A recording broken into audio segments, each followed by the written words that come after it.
السلام عليكم ورحمة الله وبركاته. النهارده مع بعض فيديو جديد، تطبيق جديد. بص يا سيدي، ركز معايا في الكلمتين اللي هقولهم دلوقتي.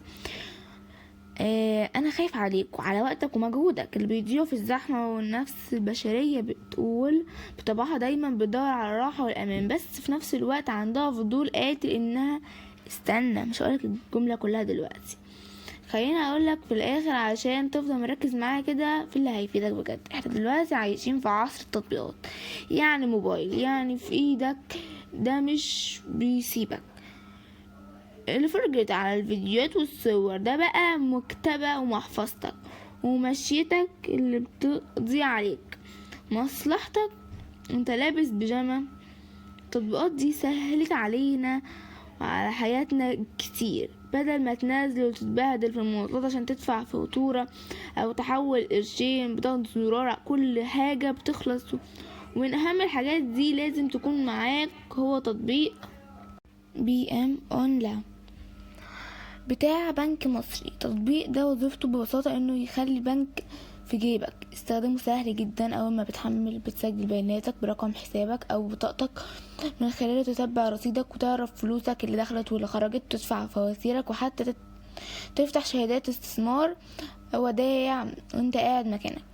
ممكن تحول فلوسك لحساب تاني في ثواني. من مميزات التطبيق انه واجهته بسيطة ومش معقدة، والامان فيه عالي جدا، بيفضل خاص بالبصمة او رمز سري. لكن للامان عشان انا صاحبك وصريح معاك، تطبيق ليه بعض العيوب المستخدمين يشتكوا منه على بلاي ستور، زي ان ساعات بيتقل شوية وقت التحديث او بيهنج، وفي اوقات الزرار لما تضغط بزيادة عليه في ناس بتلاقي صعوبة اول ما تسجل او بياناتك مش بتتحدث في البنك.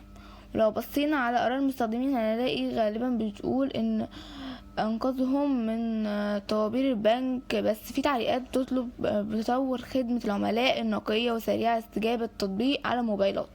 هذه نصيحتي ليك عشان تستخدم صح.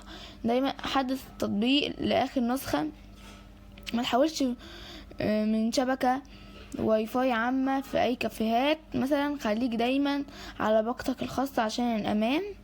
وفي الاخر فكر، الحقيقة اللي قلتلك عليها في اول الفيديو، نفس البشرية دايما بتدور على الراحة والامان، بس في نفس الوقت عندها فضول قتل انه تسيطر على كل حاجة بلمسها لوحدي. التطبيق ده كله دي هي اللي تديك الاحساس ده بالسيطرة والسرعة. ولو استفدت من كلامي ليك دول، ما تنساش لايك وشارك في القناة عشان يوصلك كل جديد، وشير الفيديو لاصحابك اللي لسه بيروحوا يقفوا في طابور عشان الرصيد كام. اشوفك الفيديو الجاي، سلام.